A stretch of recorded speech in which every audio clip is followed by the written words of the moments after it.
Narconon is the only registered charity that Scientology have here in the UK that supposedly helps people get off drugs. But the CQC, the Care Quality Commission, thinks that the facility requires improvement, and in this video we're going to be looking at their most recent report that exposes just how empty the place really is and how it doesn't care for its patients.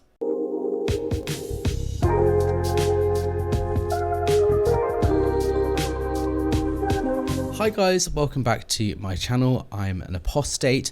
My name is Alex. I used to be the director of public book sales at the Church of Scientology in London, and now I speak out about my experiences and give others a platform to do the same. And today I'm going to be talking a little bit about Narconon.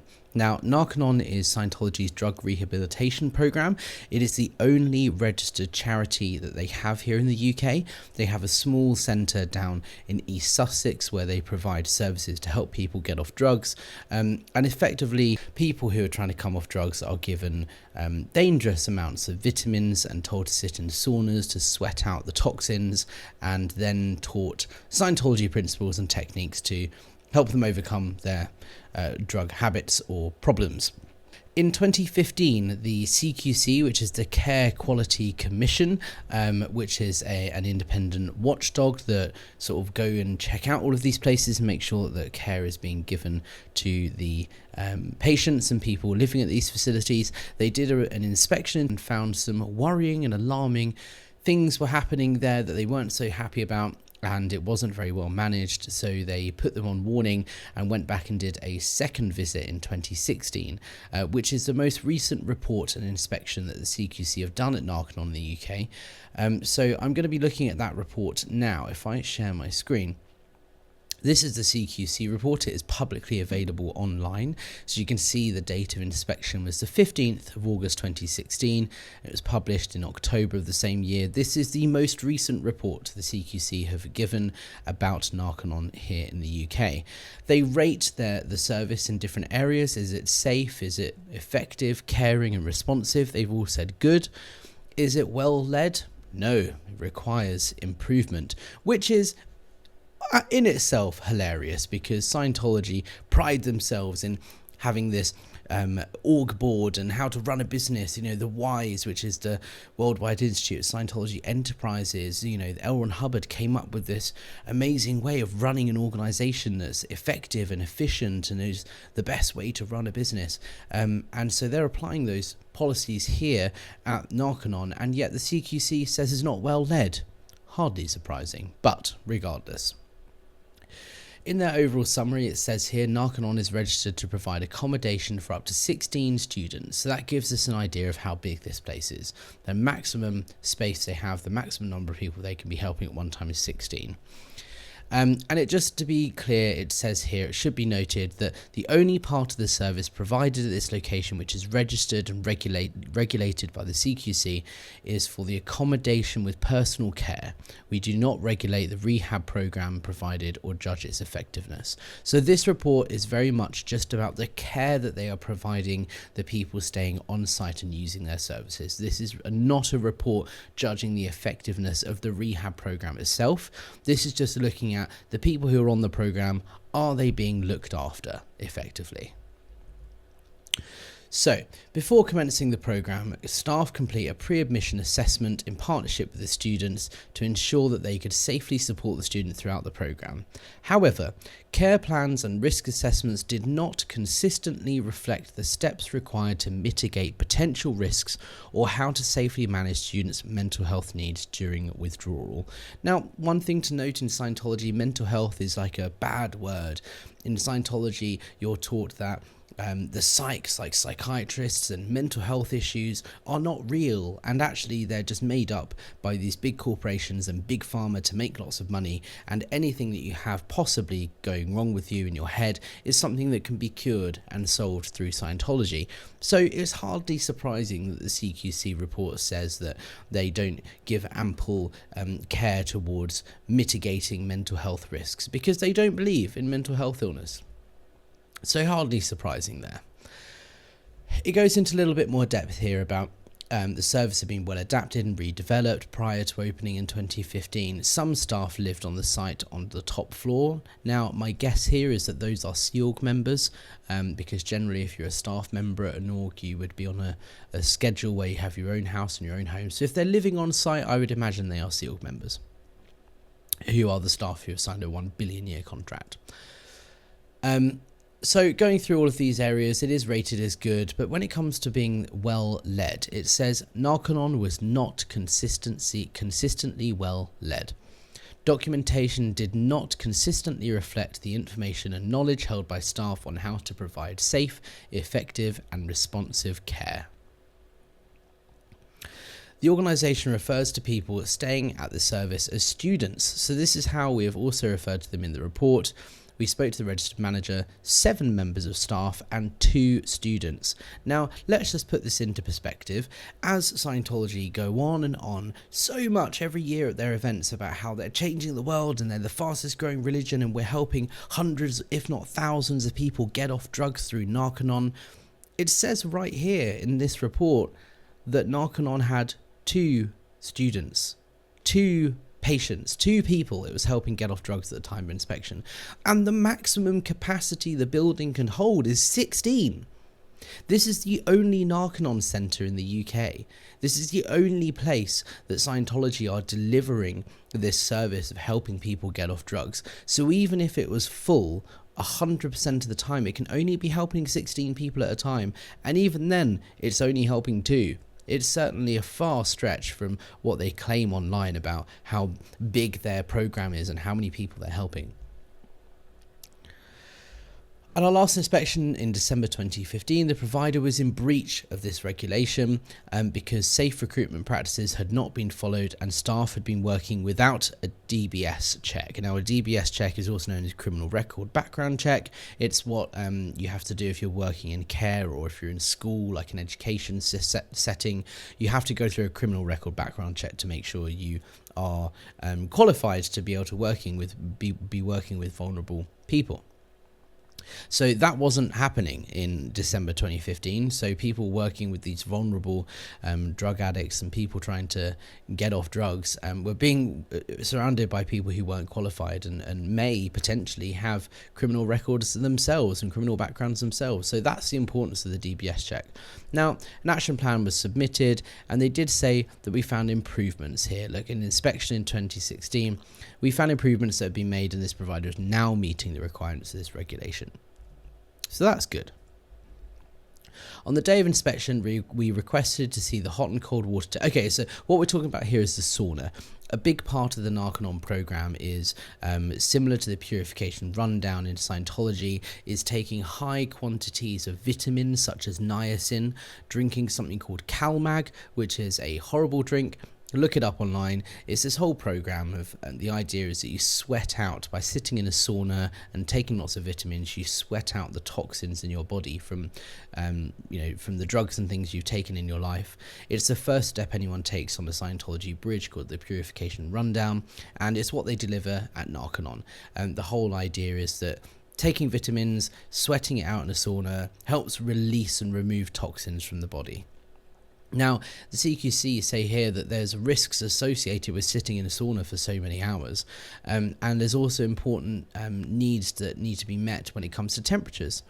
It said that it says here, safe systems were in place to ensure students were spending the time in the sauna and it was safe. Temperatures were checked. However, we couldn't see any, that they could not provide any hot and cold water temperature checks which are required. It is important to ensure the water temperatures do not exceed 43 degrees Celsius. Temperatures above 43 can place students at a risk of scalding themselves. Subsequent to the inspection, the registered manager sent us evidence that they were doing checks. However, it says here on their inspection they weren't even checking the temperature of the water. There were only 2 students accommodated at the time of the inspection, and it was difficult to determine how staffing levels would meet students' needs if the location was full. So here again is evidence that they have capacity to hold 16 people to look after them and help them get off drugs. And they had 2 students here at the time, and yeah, they were meeting the needs there. But if it was packed out with 16 people, The CQC say there's not enough staff to care for 16 people, as would be required by law. Risks to students' emotional well-being within the environment was not being fully considered on the day of inspection. It's not looking good. On the day of inspection, concerns were raised that once the vitamins were dispensed into the detox pack, staff members would be unclear what each individual vitamin would be. Therefore, staff would be unable to advise a student what vitamins they were taking. So here they're saying about when you're taking the vitamins and going in the sauna and doing the program, the staff just give you the vitamins and say, here, take these. They're not explaining what they are. They're not explaining which ones are which, what they do. They're just saying, take these vitamins. That'll help you. That's not a good way to manage a detox program, surely. Carrying on through to their findings, I did read through this in depth, but I've just highlighted the important or most interesting things. On admission for the withdrawal program, all students are monitored 24 hours a day, with a member of staff remaining in their room for the duration of the withdrawal process. This does not allow any private time for the student during a potentially difficult experience. So this is one thing to note. If you are going through a drug withdrawal program, you need help getting off drugs, and someone is sat there with you 24 hours a day, that's not going to be great for your mental health, surely. And it says in this Quality Care Commission report, students are advised to this and they agree to it prior to admission, but you've got to understand that yes, when you go into this place, you're going to sign anything that they give you, and they say, yeah, I understand people will be watching me 24 hours a day, but what if sometimes you just need 5 minutes to yourself. If you've got someone breathing down your neck all day, every day, everyone's going to get to a point where they just need a minute, right? Can you just give me 10 minutes on my own? But they don't provide that in Narconon. So carrying on here through to the findings. So we're talking about complaints here, right? Students have complained in various ways, and they're looking at how they manage and respond to these complaints. So it says here, one student complained about the objectives being too long.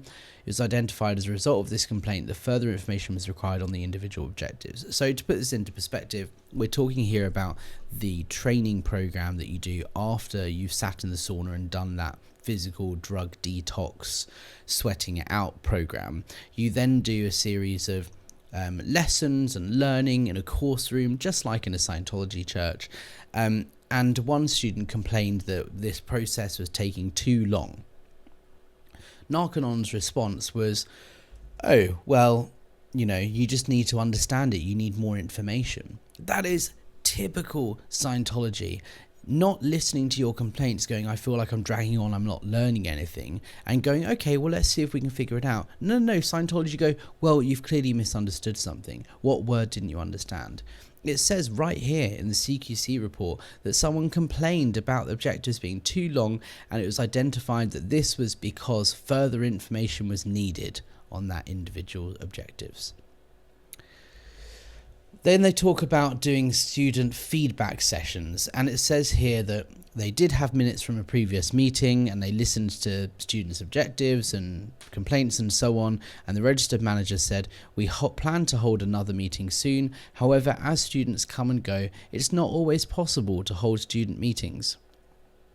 This is the registered manager of Narconon clearly saying here that we can't regularly hold meetings with our students to get feedback from them because we don't always have people here doing the services. It is so empty and so dead. We can't hold meetings with students because we don't have any students.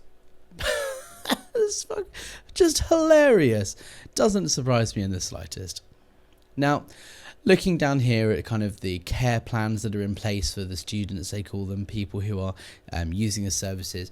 It says, we found care plans and risk assessments did not always provide sufficient guidance for staff to follow. For example, where a student's care plan identified that they experienced anxiety, a plan was in place. This provided guidance to direct the students toward having assists and locationals. Now, assist and locationals are things that are done in Scientology to help with people who have suffered from illness or pain or something. If you are in a lot of distress or having anxiety, they do something called a locational, which is something that you do in Scientology where you go, okay, look at that tree, look at that mirror, look at that, directing your attention outwards is the idea. So by getting people to look at certain things and acknowledge them, great, thank you. Look at this, okay, great, thank you. Look at this, okay, good, thank you. The idea is that it's taking your attention off of whatever is causing you pain or trauma and putting it out there in the world, and taking your attention off the thing that's causing you pain. So what it's saying here is when someone is having an anxiety attack, it says you need to do an assist or a locational. However, it did not provide information on how the student's anxiety showed itself or any other interventions to support them during these periods. This is the CQC saying locationals and assists do not help with people who are having anxiety. Someone who's got an anxiety attack, this is Narconon's way of dealing with that by doing a locational or an assist. Okay, great. But the CQC are saying, cool, they can do that, but that doesn't actually take into account the person's anxiety, what's causing it, or how to resolve it. The CQC are saying, it says here, it doesn't provide any information, doesn't show any intervention to support them during these periods of anxiety. Clear as day. Now, that is the end of the CQC report, which I just find highly interesting because it just exposes Narconon for what it is, and how even though they don't review the actual process of what Narconon deliver itself, it does show that the lack of care and the lack of organisation that is in place there, despite using L. Ron Hubbard's technology, which Scientology say is the best way to run an organisation. Well, clearly here, when it comes to caring for people who are in a vulnerable state, it says right here, clear as day, that this is not the best way of helping them. Anyway, thank you so much for watching, guys. If you want to support the channel, the best way of doing that is by liking and subscribing and sharing and commenting and all that sort of stuff. If you want to support financially, you can buy me a coffee using the link in the description or on my channel. But for now, that's it, and I'll see you guys on the next one.